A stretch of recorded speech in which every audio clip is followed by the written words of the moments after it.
What is up, guys? Welcome to another live session. Today is October the 30th, 2019, and we're back at it again on the charts. And this morning was pretty chaotic. We had some USD news, which you spoke about. Tuesday and Thursday were pretty much going to be our calm days, and Wednesdays are going to be pretty intense. We had ADP, non-farm employment change, advanced GDP, and if you look at it, 1.9% is the number that sticks out. So a lot of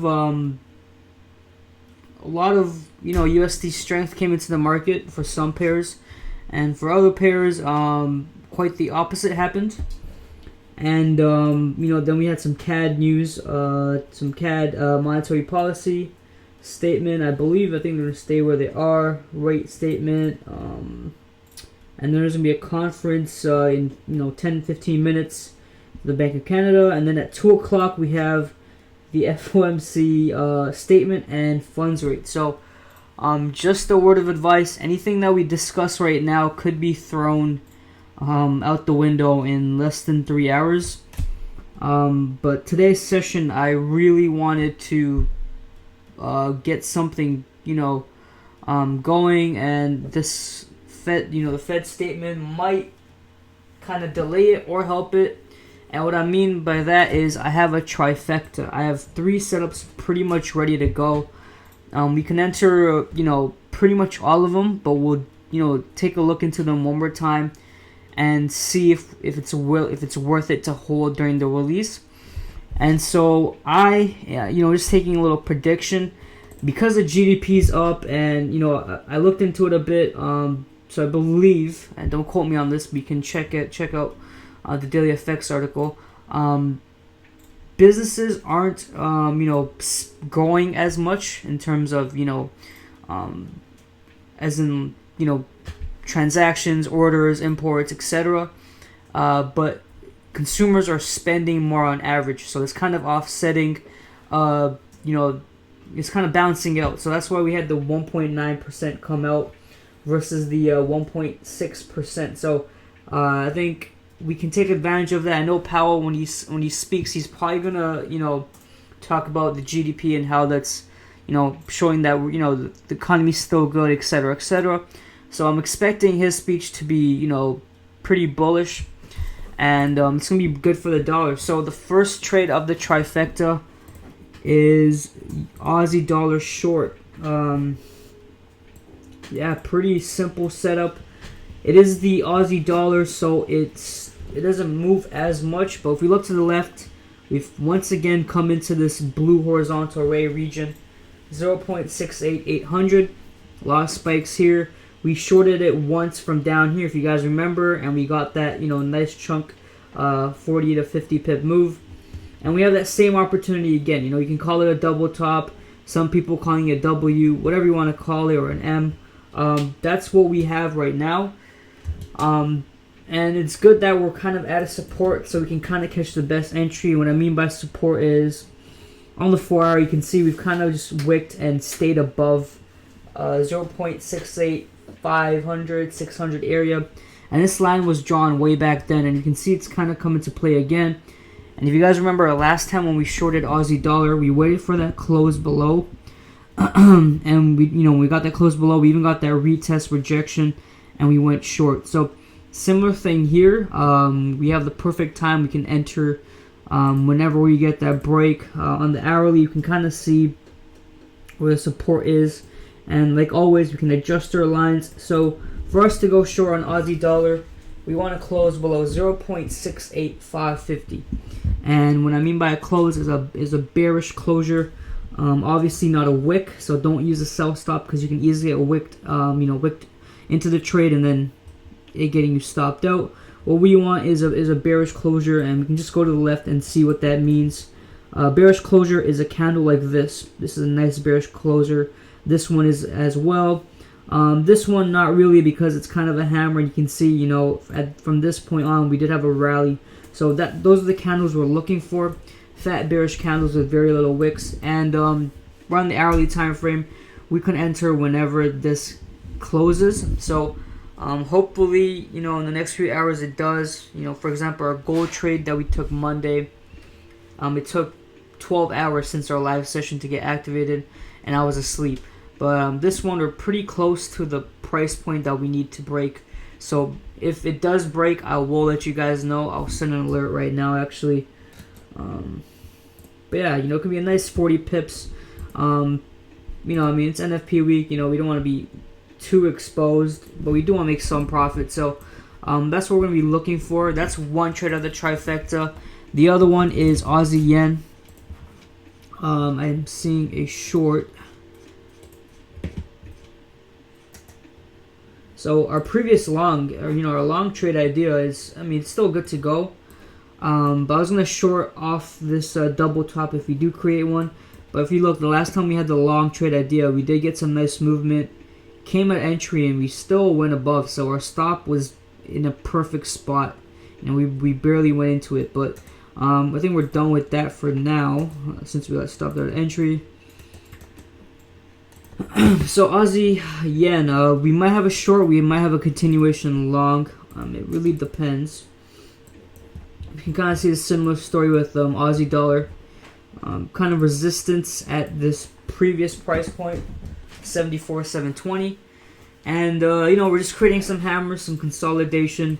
To go short, we would need some sort of break. Let's go to the maybe the 30-minute time frame to see what we need to break. 30-minute time frame, we can see obviously we're in a kind of an uptrend, and to go short, I would want some sort of break of this. Just going where all the wicks are. We have wicks here. We have wicks down here, and we have the long wick here. So to go short for Aussie yen, that's in correlation with our Aussie dollar short, we would need a break below this level, 74,627. That'd be great. And if you look at why that break is needed, going to the hourly, if we get a closure down here, that means we close below the previous low, and that would probably signify a trend shift. So that's what we're looking at. You can even, draw a channel if you like. So, we're in a pretty nice channel, and all we're doing is for a close outside that channel to signify we're going lower. And that's the second trade of the trifecta. I think the first one, which is the Aussie dollar trade, is the most likely option. So, because obviously if you look at the daily for Aussie yen, we've printed a nice hammer, and so we can even have a long. So if we don't get that, that close below 74,620, we can easily go long. And this was our original swing long idea before we got a bounce at entry. But something like this, and the stop is pretty lenient here. It can even be tighter, but a 3.0 risk reward. We'll see what happens over the course of the next few hours, and more importantly, what Powell says at 2 o'clock. But either way, we're gonna go for both. And obviously to go long, the entry is actually pretty simple, and it's a common theme we've been running on. That same resistance we kind of plotted at 74,800. If we get a closure above, I'm confident of entering. I don't even want to wait for the break and retest. Obviously, I want the bullish closure. Like we just discussed, bearish closures. A bullish closure would be a candle like this, a hammer, something with very little wick to the top, and if anything, some to the bottom. So a hammer like this would be great. A candle like this, just to show you that there's enough buyers. And so this is why I don't like using buy limits or sell limits, whatever you want to call them. I like to just watch the price action, especially if I'm going to be awake. Why not? So we'll put an alert here just for boat trade setups crossing up. And if you don't know how to use alerts on TradingView, you can. It's pretty simple. Just right click wherever you want the alert at price crossing. So I'm just going to go right here, add an alert, and it gets notified on the app. So they do have an app if you want to install it on your phone. Show on pop-up. They even send it to your email, and I believe at one point they sent it to your phone. I don't know if that option's still available, but yeah. So I'm gonna set these down and see when they get activated. The last trade of our trifecta is CAD yen short. let's see how that's looking. And we see CAD yen just drop out of the sky. Damn it. And so I'm guessing the Canadian fundamentals wasn't as positive as they seemed. And that's a bummer. The CAD was gaining, but this was the idea I was looking at. Pretty solid short setup. I really want to do a live call right now, and we could go right now. Actually, let me just take one last look. Extend this over.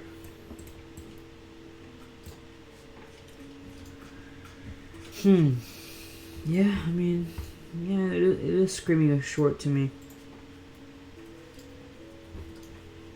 And this is the daily. This key resistance region, you know, we kind of have a fake out, coming that back down below, and it's pretty, you know, this is a pretty fat bearish candle for the daily time frame. The only issue, and if there was one, because this setup, I love it, is the 1 hour. You see how big this 1 hour candle is, and you know what I always say, you don't always want to get into a trade after a big significant move, because more than likely there's going to be a retrace of some sort, and you're going to be entered into drawdown pretty much immediately. So that is one thing that's giving me a bit of worry, and also this trend line. And this trend line is from the monthly time frame, so it's definitely something of significance. So yeah, right here we have that come into play. Let me actually fix it a bit. So we have that come into play, and looking at the overall, you know, monthly outlook, you know, we have this pretty nice support region, you know, a lot of wicks here, a lot of rallies from this area. And if you look, we did have a rally from the area on the monthly time frame. We actually have a bullish hammer for the CAD yen, and you can attest that to a lot of CAD fundamentals coming out better than expected. Unemployment, jobs, etc., even inflation. But I guess the Bank of Canada took a different approach today. We did have an election, so maybe that could be it. But the daily is screaming a short to me. You know, we're kind of closing back within that trend line. You know, we fixed it up on the monthly just to make it more accurate, and you can see instead of bouncing on that trend line like we once were, we're actually closing below it. And so this could be a pretty solid setup. Pretty solid. Now that's 2.43 risk to reward. Our stop loss is 100 pips. I don't even think it needs to be that. Let's see the 4 hourly.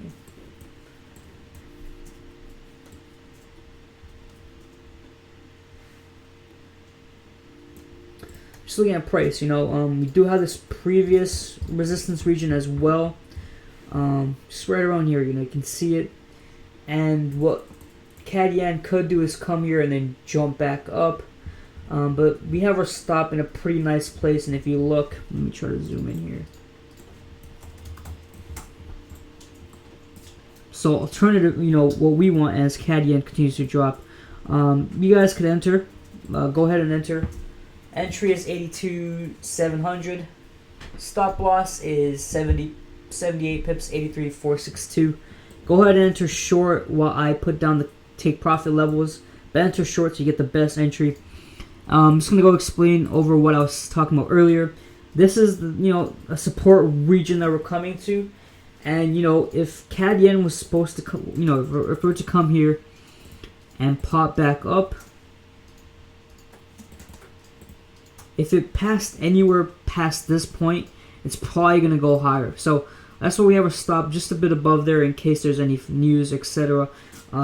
We have some breathing room, but this is a pretty good stop, you know, 78 pips, and obviously the payout, 3.5 risk reward. You know, who's complaining? So it is a bit of a kind of a swing trade if you want to call it. So if you do want to enter maybe 70% of your usual position, go ahead, especially since it's NFP week and Friday we do have CAD data. So go ahead and enter short if you haven't already. We'll actually talk about the take profit levels and the trifecta. So Take profit 1, I just looked to the left. Where's the last time, Caddy stalled, took support, took resistance, and I'd say right here, right around this area. So we're going to plot that as our first take profit.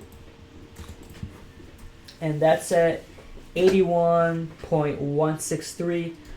That's 60 pips away. So let's say our take profit 1, since we like to hit 25 to 30 pip increments, would be 82,400. Okay, 82,400 will be the first take profit, and then 82,163. And then after that, the rest is history if you look at it from that level. Just a complete meltdown. But we can just extend this over, and the next level could be just 81,500. So it's gonna be a long swing trade.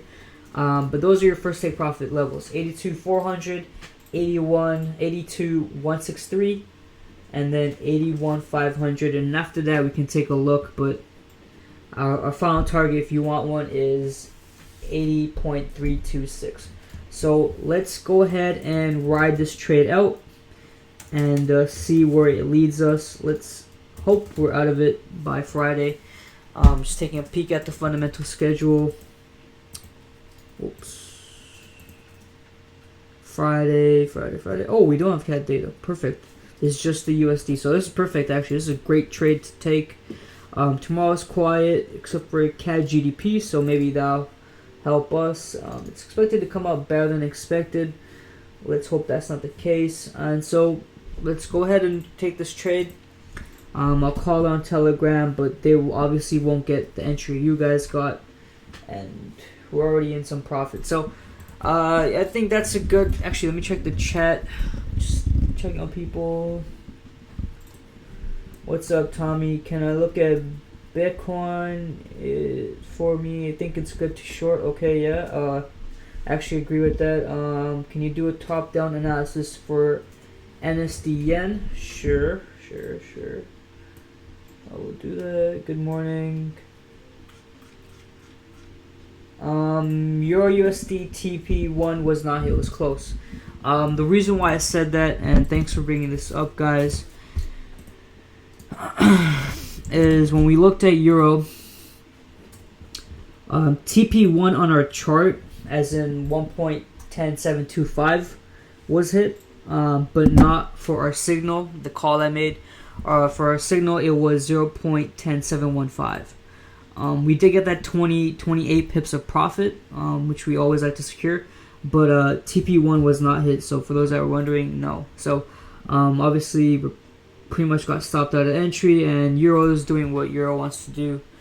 That's why I didn't even analyze it today, especially since a lot of the pairs are dropping against the dollar.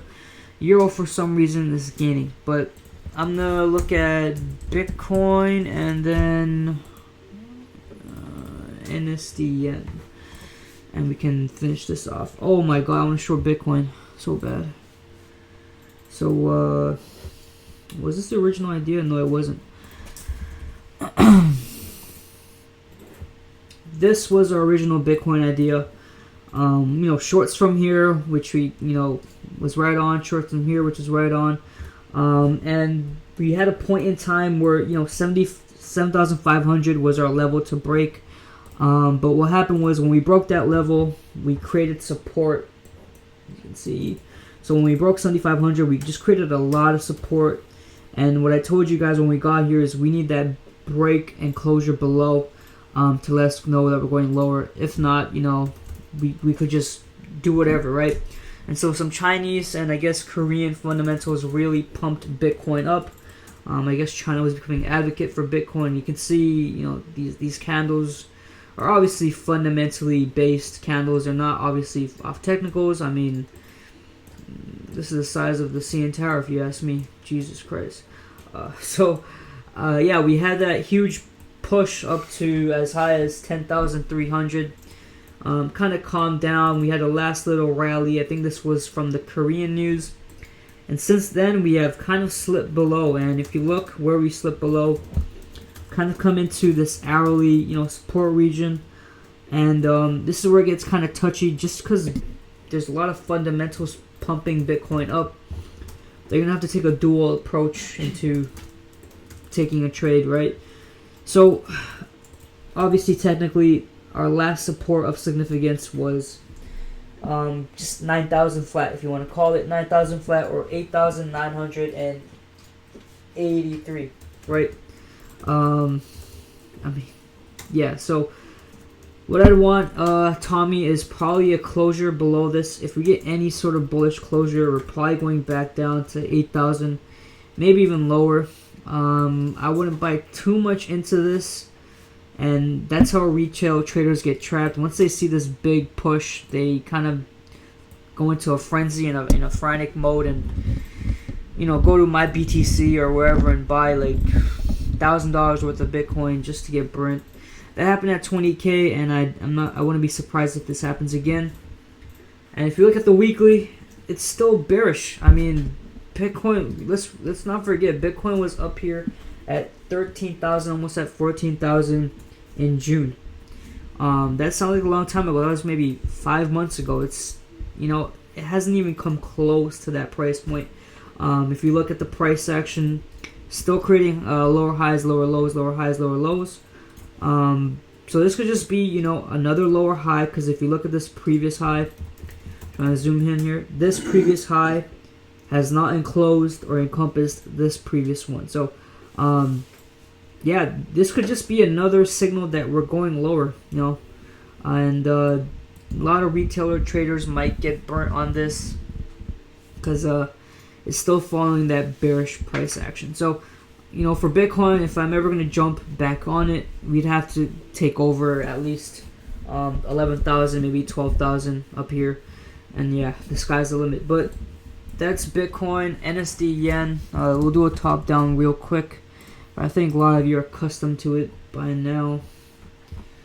And just from my old chart, we might have a long or a short, depending what happens. But quickly do a top down. I'm going to have to remove all this. Starting from the monthly, let's do it. So we got to look where price is at currently. It's down here, so we're not concerned about anything above here or down here, unless it's some sort of trend line. And we can see, looking to the left, we're kind of coming into this previous resistance, and it's a pretty decent resistance if you ask me. So we're just going to do our horizontal, our rectangle tool like that. Pretty clean resistance region. Okay, we have a nice few hits, triple top if you want to call it. And we can see NSD yen has broke below it, has closed below it, and currently it's retesting it. And if it's gonna close above, it's gonna go long. If it closes below, we're going short. So that's great. So for the short idea, let's get a target region, another place that it could go, and this would be a nice place to target. This previous support region, pretty good. Okay, so now we have our near-term levels. If we're taking a trade, any trend lines I can draw, yeah, there is one. It's not really gonna be, anything clean, but there is a trend line right here, right? In case Bitcoin, NSD yen does come back up here, we can maybe short from there. But that's pretty good for now. Let's jump into the weekly. And on the weekly, we kind of see why this area is drawn where it is. Just panning out, you can see decent resistance here. At one point, NSD yen did wick all the way down here. So let's actually connect those two wicks. And that is this wick and this wick. So we know there's some significance to this level. And it's probably because it was a previous resistance region. Okay, so cool. And if we zoom into NSD yen, we're currently at, we currently tested that level. And if we zoom in, I'm trying to make this as clear as possible, we have printed, and you guys know what this candle is. It's a shooting star, or I call it teardrop candle, on the weekly time frame. So this is a pretty good indication of a short. Some people like to call it a sell signal. I like to wait for more criteria. But it's a beautiful shooting star on the weekly time frame. So just based off the weekly, I think we're going to go lower. And obviously we're at, some previous resistance. So we'll see how we react on this next weekly candle. Closing back down. Where could we target if it's not a short and it's a long? Somewhere here, previous support, previous resistance here.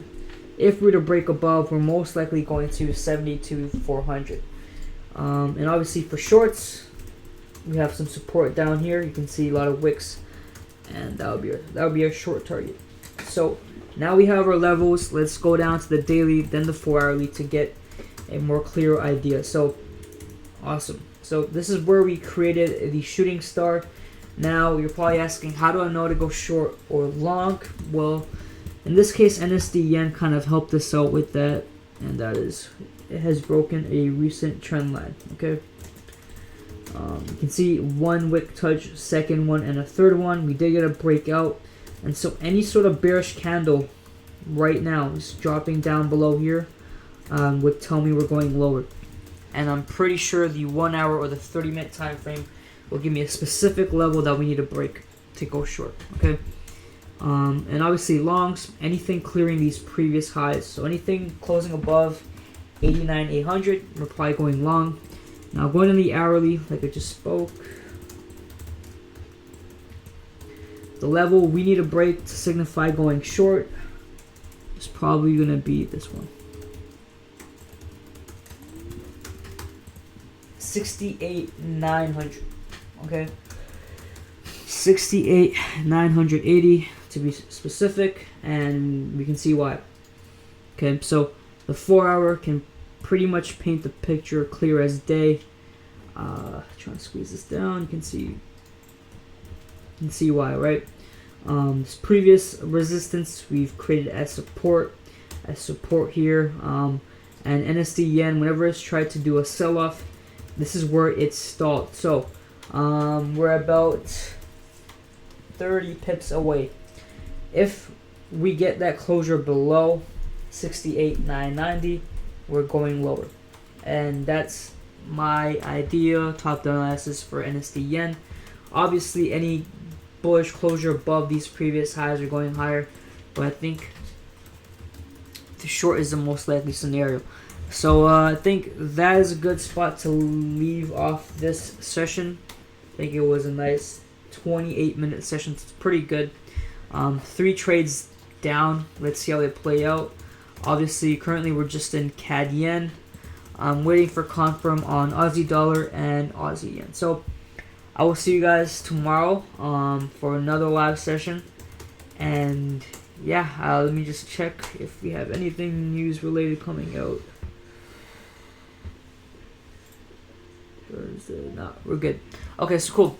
I'll see you guys tomorrow, and hopefully we're in profit. So take care and have a great day, guys, okay?